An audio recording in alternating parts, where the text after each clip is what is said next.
జ్యోతిషాస్త్రరీత్యా ద్వాదశ రాశుల్లో 9వ రాశి అయినటువంటి ధనుసు రాశి మిత్రులారా, 2026 ఆగస్టు నెల మీకు శుభాశుభ ఫలితాలు ఎలా ఉన్నాయి అంటే, శుక్రకుజుని సంచారం, గురు అనుకూల ప్రభావం, సూర్య బుధుడు శుక్రుడు కుజుని సంచారం వల్ల ఆర్థిక వ్యవహారం అన్ని కూడా ఉంటుంది.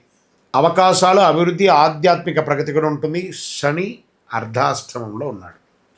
వ్యవసాయదారులకి ఈ నెల చాలా అద్భుతంగా ఉంది అని కూడా చెప్పచ్చు. ఎంత అద్భుతం అంటే, ధాన్య పంటలు, పప్పు ధాన్యాలు, ఉద్యాన పంటలు సాగు చేసేవారికి అనుకూలమైనటువంటి సమయం. ప్రభుత్వ పథకాల ద్వారా ప్రయోజనం పొందే అవకాశాలు వ్యవసాయదారులకి ఉంది.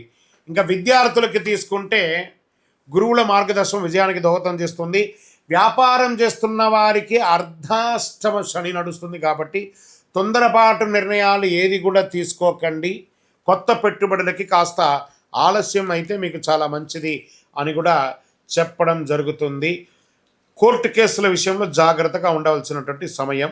కాస్త భార్యాభర్తల మధ్య సఖ్యత లోపం అవుతుంది.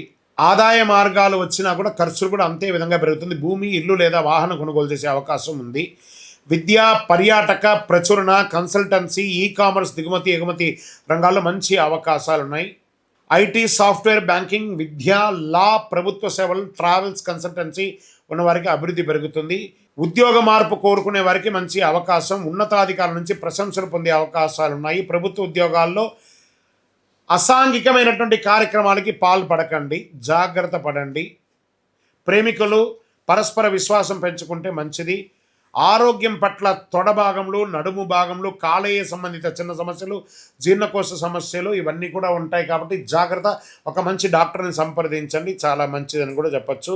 సినిమా, టెలివిజన్ రంగం వారికి, కళాకారులకి, సోషల్ మీడియా వారికి మిశ్రమ ఫలితాన్ని కూడా ఇస్తుందని కూడా చెప్పచ్చు.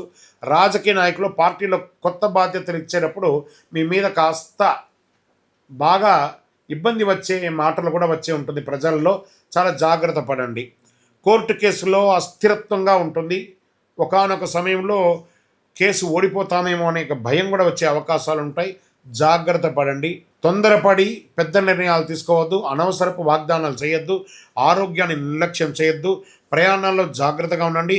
ఆర్థిక విషయాల్లో కుటుంబ సభ్యులతో చర్చించి నిర్ణయం తీసుకోండి. ప్రతి బుధవారం శ్రీ దక్షిణామూర్తికి ప్రార్థన చేయండి. గురువారం అంతా కూడాను సత్యనారాయణ స్వామి వ్రతం వీలుంటే చేయండి. ఓం శ్రీ బృహస్పతే నమః అని చెప్పి ప్రార్థన చేయండి. శనగలు, పసుపు దానం ఇవ్వండి. పసుపు వస్త్రాలు దానం ఇవ్వండి. ధార్మిక గ్రంథాలు దానం ఇవ్వండి. అన్నదానం చేయండి. దేవాలయాల్లో దీపం వెలిగించడానికి నూనె ఇవ్వండి. పసుపు మరియు బంగారు రంగు కలిసి వస్తుంది. అదృష్ట సంఖ్య 3 మరియు 8. గురువారం, ఆదివారం ఇదంతా కూడా మీకు కలిసి వస్తుంది. ఇంకను మీ యొక్క వయస్సు ఎంత ఉందో అన్ని దీపాలను మీ పరిసర ప్రాంతాల్లో ఉన్నటువంటి ఏదో ఒక దేవాలయంలో దీపం వెలిగించండి. అతి శక్తివంతమైనటువంటి కరుంగాలి మాలను ధరించండి. 48 రోజులు పూజ చేసి సండి సుదర్శన సుబ్రహ్మణ్య భుజంగం చేసి ల్యాబ్ టెస్ట్ చేసి సిద్ధంగా ఉంది. మీ జాతకానికి, కరుంగాలి మాలకి మా నంబర్ని సంప్రదించి మీ వివరాలు పంపండి. మీకు తప్పకుండా అద్భుతంగా ఉంటారు. విజయోస్తు.